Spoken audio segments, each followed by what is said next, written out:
Hi, welcome to Voices of Reality, The Real Me. I'm your host, Kasha Fawcett. Today we have Tracy Weegmann with me. She's with ETA Coaching. Welcome. Hi. Thank you. So I'm really excited to have her on the show today. We're going to be talking about, a lot about ADD and ADHD. But first, before we go into there, I wanted to introduce you, and so you can tell us a little bit about yourself. Okay. Well, again, my name's Tracy Weegmann, and I've been actually doing ADHD coaching since 2001. I've had a private practice, and I work with a large amount of physicians and medical people that refer the clients to me in town. And actually, I started in 2001 by mistake in this industry, and I've struggled personally with neurological conditions for most of my life, and had many struggles, like a lot of my clients do. Struggled with academics, had low self-esteem, had real boredom problems, felt like, I must be broken, I can't figure out why I can't learn. And I never really understood. I was tutored, I was never diagnosed with anything when I was young, but I had a lot of issues as an adult. And with ADHD, a lot of people struggle with addictions and also just having problems on the job, social skills, relationship issues, things like that. And so I also had those issues with employers, struggled with my work. And I fell onto coaching by mistake. I had a friend that actually asked me to help her as she was opening up a business, and she was working with ADHD clients. And as I worked with them, I realized I was exactly like them. And I found out by mistake, and that's how I actually got involved, and it's been such a tremendous healing for me. And I also help so many people as well move beyond that feeling of being broken, being discouraged. They're not alone. Knowing that it's not that we're broken, it's just that we are different learners. And once I embraced that with myself, I was able to just soar and really become successful. That's so wonderful. Because in the world today, there's so many people struggling with this condition, and they don't even know that they have these, they have these symptoms, and then they don't feel very well, and they go down the wrong path. And then, so it's really important. So I'm kind of glad that you're here to mention this information. And I want to remind the viewers at home that when you're watching, click on the chat session, because if you have any questions during this topic, for Tracy, please, feel free, because this is great information that you can ask her.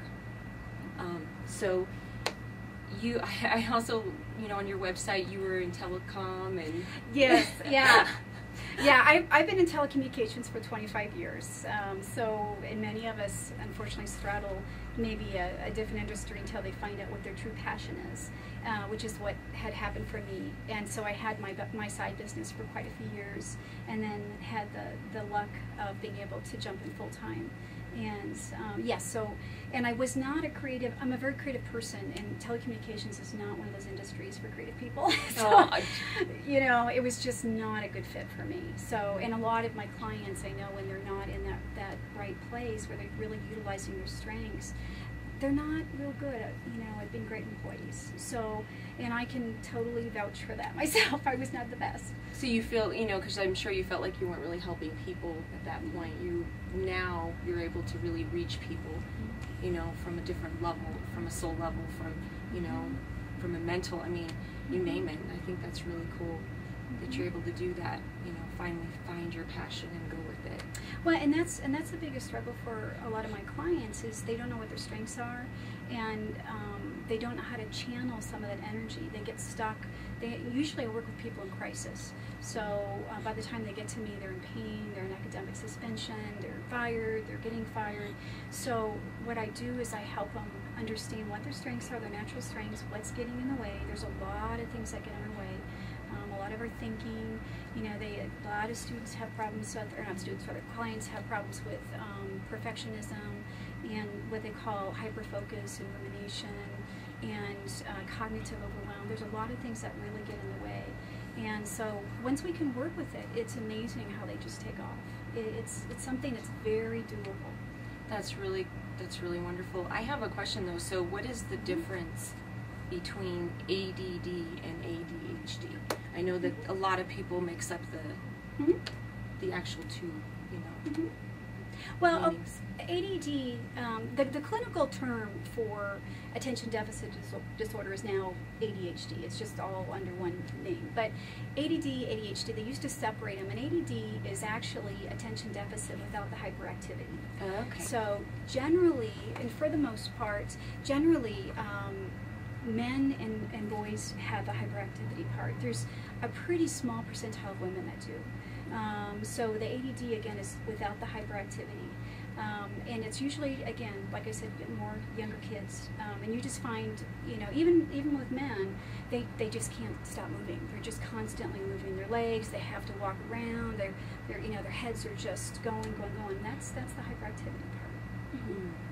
And so what are some other symptoms that children have and with that, I guess, problem with, you know, can they sleep at night? Mm-hmm. Can they, I notice problem focusing and listening, and I mean, what are some other symptoms that people can be aware of?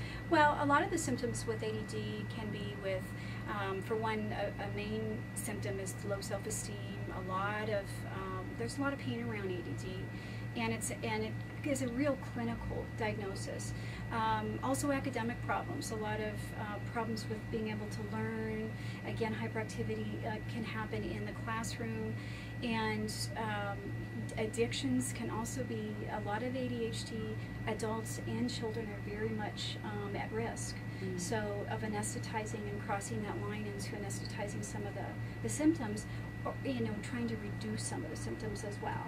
But also because there are attention problems, we want to go to the exciting things. So you might find kids that are climbing trees and they end up falling and breaking their legs, or they do all this risky behavior, racing cars, and that's all part of it. It can become very, very dangerous. And what I try to do is interject with these kids younger, and have them understand their neurology, what's going on, what things that they need to be really careful of, and how to, it's more about self-care. How do I work with my ADD versus working against it? So a lot of the current day academics, you know, in high school right now, even in colleges, we are different learners. And so what happens is we have to find out what type of learning style we are and then start working with that learning style. And once we start understanding that, we can start breaking through some of those barriers of being able to excel. There is a tremendous amount of high intelligence with this diagnosis. Usually you're talking extremely high intellect levels. And so it's not about us being stupid, it's just about trying to find out what type of learning style, what are our strengths, what's going to get our attention. And it takes a little bit of time, but it's pretty amazing. So a lot of the symptoms, and sometimes they can be subtle too. Sometimes we don't know, but usually with historical stories or clients that I've worked with, they've had a history of problems learning, you know, job problems, social skill problems. They, you know, don't have filters in their brain, and so they say things that they shouldn't be saying, that should stay here, but it comes out anyway. Comes out, yeah. People do that a lot. Sometimes like, no. Right. I didn't say that, did I? Because I mean, you're in the store with your kid, and your kid's like, oh, that guy, why is that guy so fat? That guy. Right. So, you know, it's true. But so when somebody actually has ADD, can they not have it as a kid and then they get it as an adult, or is it something that they've had their whole life? It's generally something you've had your whole life. Your whole life. Yeah, and that I've, in most of my experiences, and also clinically, they show that that's the case. But it can get worse. So you can have, it's really common to have sleep disorders with this. It's common. A lot of my clients have autoimmune disease like hypothyroid. Really common. A lot of doctors see that with ADD diagnosis. So there's usually some type of comorbid condition with it. Sometimes anxiety, a lot of depression comes with it. So it's just understanding that, you know, there's certain symptoms that happen. Medications are great. Some choose not to go on medication. That's great. That's fine too. You know, I respect whatever they choose. But there's a lot of neat things out there now that are helping. But medication alone is really not. A lot of people still struggle with the symptoms. They still struggle with social skills. So that's when the support of what I do can help people that work with a lot of these issues, besides the medication. Well, that's wonderful. So before we take a commercial break, I want to see if anybody has any questions. If they do, definitely use the chat room session, and then we'll get your question answered. So I guess what we'll do is we'll go to commercial break, and we'll see you in here momentarily. And again, this is Kasha Fawcett with Voices of Reality. Stay tuned.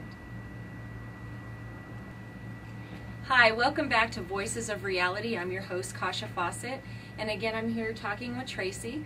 And during our break, we had Ed who asked a question, how do you know if you have ADD? And if you want to answer, and I know he had another section, I couldn't remember the second piece. That's okay. Thank you, Ed, for the question. And it's actually a good question. Right now with ADD, in order to find out if you have it, it's a very subjective test. There's not, unfortunately, any blood tests. There's not any X-rays, any scans right now that are going to give us a 100% concrete exact diagnosis. So again, it's subjective, but there's actually a diagnostic. It's called the DSM, and psychiatrists use this diagnostic. They ask you questions. They try to find out, do you have so many symptoms in these areas, which is impulsivity, inattention, and oh my gosh, I forgot the third one. But anyway, so what they'll do is they'll sit down and they'll diagnose you. Again, your best bet is to go to a psychiatrist or somebody that specializes in ADD. The question I know you had talked about was the inattention piece, or if you had problems with attention. There is a difference. If it's causing problems with you at work, it's usually a lifelong pattern. So usually you're going to find it's going to be something that you struggled with all your life in school, all the way up to college, into your adulthood. So it's also something that you have found to be genetic. So you might have some people in your family that have had issues as well. So, and you can actually go to a medical practitioner. It could be a physician, a pediatrician. On my website, I do have some doctors. So if you're wanting a diagnosis, please look up my website. And on the main page, on the bottom of the page, I have all the referral vendors, or rather, referral doctors that refer to me, and they would be what I would recommend as far as experts in this area.